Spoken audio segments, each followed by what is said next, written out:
Well,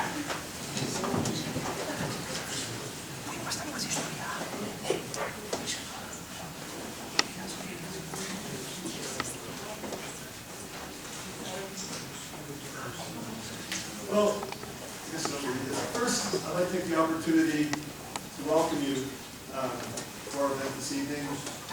I'm Patrick Quinn. I'm the Dean of the School of Liberal Arts and Sciences, and just wanted to sort of have 2 minutes of your time to just perhaps put you into an understanding of why we thought this was an important event and why we're so pleased to have you all here this evening. I think it's altogether fitting and proper that the School of Liberal Arts and Sciences has found a way to bring this tribute to the righteous Greeks, our esteemed audience tonight. In particular, that the Department of History, Philosophy, and the Ancient World should bring this program on campus this evening. I'd like to thank the head of the department, Chris Kashenschmidt, for his good work on this. You know, the liberal arts stands for the kind of education that helps us understand that human dignity can and will prevail over oppression and indignity. That despite the fact that today's world appears like a chaotic, swirling tornado of hatred, hopelessness, and dread, the liberal arts teaches us that the human spirit will endure through the morass of discord. By holding on to the values of the ancients, the creativity of the Renaissance, the rationality of 18th century science and 19th century progress, and the 20th century's emergence into a more just society. From the writings of Aristotle to Spinoza, from Da Vinci to Van Gogh, we see the courage of human beings who believed in the transcendental spark in mankind to strive beyond the pettiness, beyond the prejudices, and beyond the instinct of self-preservation itself, when the unthinkable happens. The proof is the topic tonight in our tribute to the righteous Greeks who stood fast in times of the Holocaust. I think about this, and I hope you do as well. I will now turn the microphone over to the director of Shabbat Greece, Rabbi Mendel Hendel, for his introduction. Thank you very much.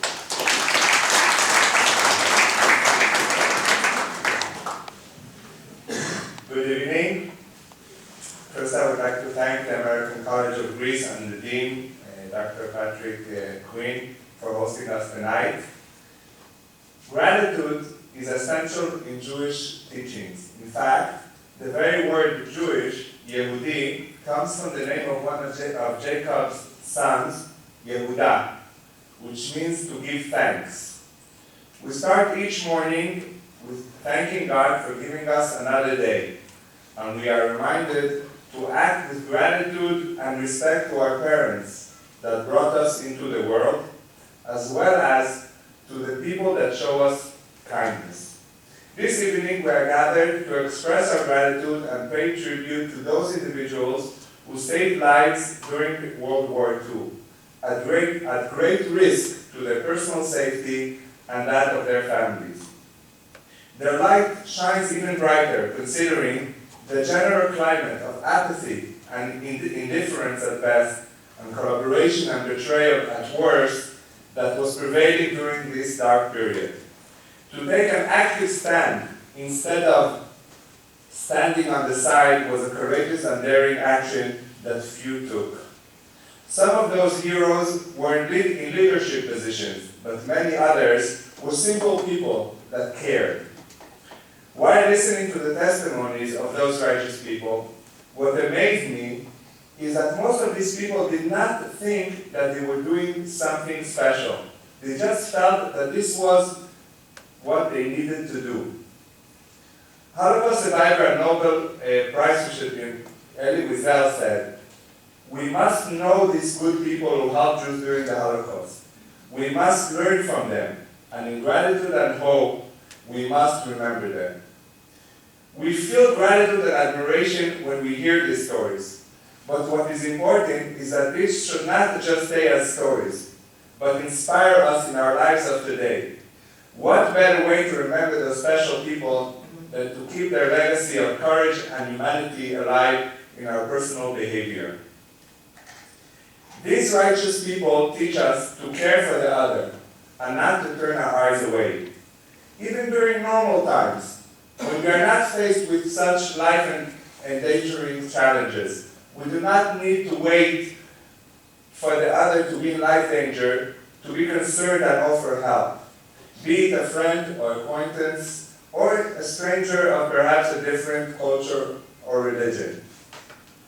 As we are inspired and inspire others to add small acts of care and kindness, the light we bring to the world is the best tribute we can give to the heroic deeds of those righteous Gentiles. I will now give the word to Mrs. Nechama Hendel, co-director of Chabad of Greece.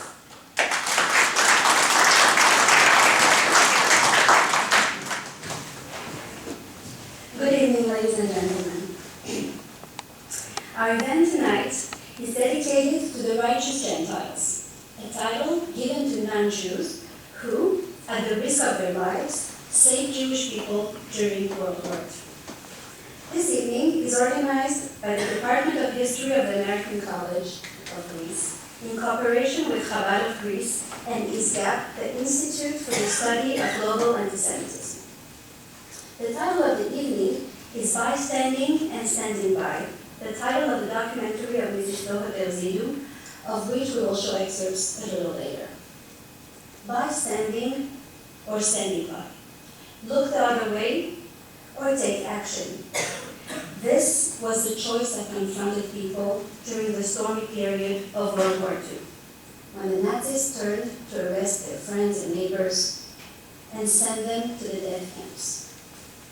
A few men and women made the heroic choice of standing by their fellow human beings and rescue them, and to these we pay tribute tonight. Some have been recognized, others are still anonymous.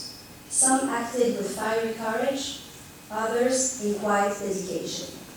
A lot of stories have been told, but others may never get known because the Nazis executed many of these righteous Gentiles. Tonight, we wish to honor the memories of all of them. It is my pleasure now to introduce Dr. Gassenschmidt, who will talk to us about righteous Gentiles in Germany. Dr. Gassenschmidt earned his master's in Modern and Eastern European History and European Ethnology at Freiburg University, Germany, and his PhD in Modern European History at Oxford University, UK. He is a specialist in Russian, American, and Modern German history, and he is teaching for the last 20 years at the American College of Greece, presently serving as the head of the history department. Dr. Gassenschmidt.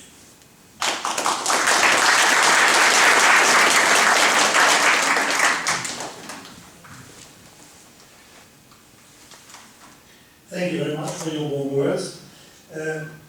Some of you will be very surprised to hear that there were righteous Gentiles in Germany. All my life, actually, I've been a historian that always looked for the gray and not the black and white.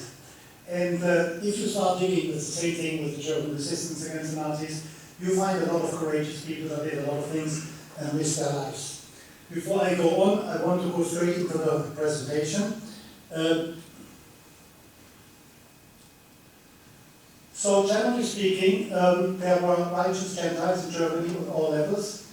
Now you will be very surprised to see this.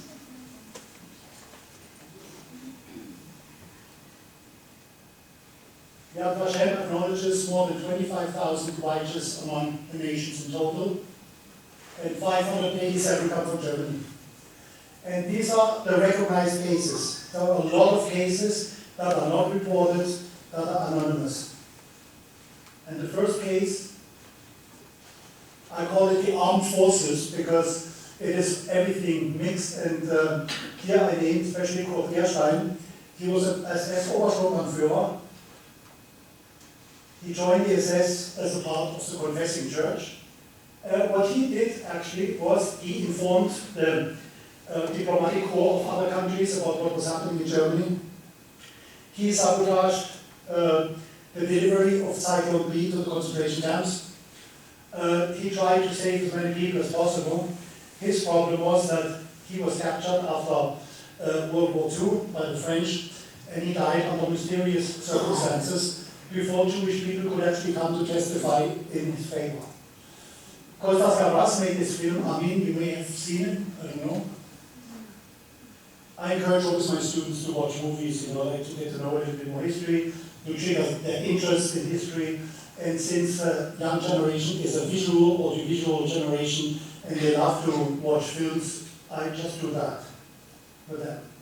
The next case you might know actually, Dietrich Bonhoeffer. Anyone here?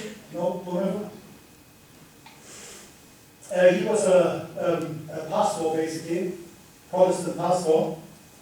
Now you will see some really interesting facts. He spoke up against the Nazis and got into trouble many times in the 1930s. He was arrested several times by the Gestapo. He joined the Abwehr, the military intelligence, and here you must know that the Abwehr consisted of mainly non-Nazis. Yeah? Canaris made sure that there were no Nazis involved. And he was a kind of a double agent, basically, Canaris. He informed the Allies at the same time as he was doing his job as military intelligence. And he was playing a dangerous game, and Bonhoeffer was also involved. The Allies were informed about the Holocaust by these people, so they cannot say we didn't know anything about it. And this is the reason why they joined the Abwehr or the SS, because this way you get to official papers, recognized state papers. You cannot, otherwise you have to forge papers, and that is basically easy to detect. But if you are taking, let's say, papers from the Abwehr or Gestapo or God knows what, then you are safer, then you get better papers. That's why. He was eventually arrested, imprisoned, and executed, as you can see, a few weeks before the end of the war. Not only was he executed, he was also humiliated. They stripped him naked when they hung him. That's the real Bonhoeffer, and this is the film, also a movie. This is also a great change lately, in the last 20 years, that more and more movies come out that actually tell the story. Then this case here is actually the book I received 2 days ago, and I just discovered it. This was one of the findings I did while I was searching. Major Karl Plage, he saved more than 1,000 Jews in Vilnius, Lithuania, and the funny part is that it was very easy to cheat the SS and the Gestapo, etc. You could actually, it was easier than you thought, you know, like to save people. Now look what he did. He took on his workshop Jewish men, no matter what they had as a background, and claimed they were qualified people. And they ate it. And he also brought women and children and saved them, arguing that this would boost the morale of the people. And that's his image. He is actually recognized by Yad Vashem. Okay? Kurt Gerstein, the first one, is not, because his story is really very complex. And this is what the rabbi also said. Sometimes they just did it because they thought it's the right thing. So they like, I help because I have to help, and I see there needs to be someone that speaks up or does something. This is a man that I discovered today, the last addition to the presentation, Heinz Bossel. He was a lieutenant in the Wehrmacht. He actually tried to sabotage any orders that he got. He, let's say, they captured some Red Army soldiers and he just let them go. Actually, he learned some Russian before in the 1930s, so he communicated actually with a Russian officer that he had captured. And, yeah. Eventually, he got actually married after Marianne Hirschfeld became his wife. He rescued her when he was at home for holidays from the war. And he met her, she wanted to commit suicide, he saved her life and the 2 children, and then after the war he met her again, coincidentally in Berlin, and they got married. This is the couple. And a book was made also on the story of his, came out relatively recently. And this is a presentation of his from the year 2004. So if you want, I can give you the mail address and you can have a look. It's about a 50 minutes presentation. He died in 2008. Anton Schmidt, also a guy I came across a few months ago, he was also in Vilnius. He saved also Jews by claiming that they are valuable workers and he needs them for the war production. And this is a plaque that has been put in Germany. That was the image. And Wolfgang Wetter, a colleague of mine from Germany, has written a book a few years ago about him. So you see, over the years, more and more publications come out about these people. The problem with these people is they acted in secrets. They could not tell anyone. And everybody had to be quiet about it. So there are no witnesses. And then, how many survivors are still there that can testify for these people? That's the problem. This man, all of you know, Oskar Schindler. It was actually quite funny. I don't know whether you've seen the film or you've read about Oskar Schindler. He basically, let's say, bribed the commanders and gave them anything just to save as many people as possible. It was actually a quite nice movie with Liam Neeson playing Oskar Schindler, and this is the movie. He is, of course, recorded in Debrecen. And then there were ordinary German citizens, like the story came out about 2 years ago, so in the film, Unter Bauern. In English it's called Saviors in the Night. And it's based on Margaret Spiegel's book, Saviors in the Night. What happened, a Jewish family was hidden and safe for 2 years on a farm in Westphalia. And this is the actual film. I think there is also a version with English subtitles. I encourage you to watch this, it's really interesting. It came out fairly recently. And this is a German actor, Michael Degen. I also found out by coincidence that he was actually saved by various unknown German people in Berlin in the last year of the war. They made a film out of it, which you see the middle part, and this is a part of the film. He was hidden by many people. They had to change apartments every week or every 2 weeks because it was very dangerous, as you know, to hide people. So, and there were snitches that would inform the Gestapo and all that. So they have to be really, really careful. Hans Rosenthal was an entertainer that became famous after World War II. That was him. Became very famous in German TV.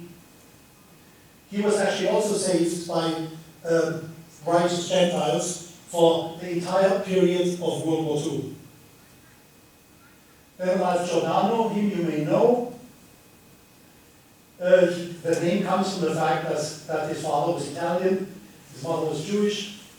He was also persecuted many times, arrested many times, and he was hiding in a friend's cellar. And this whole thing also came out in a TV series called The Bertinis. And you see the whole experience, how the whole family was basically saved.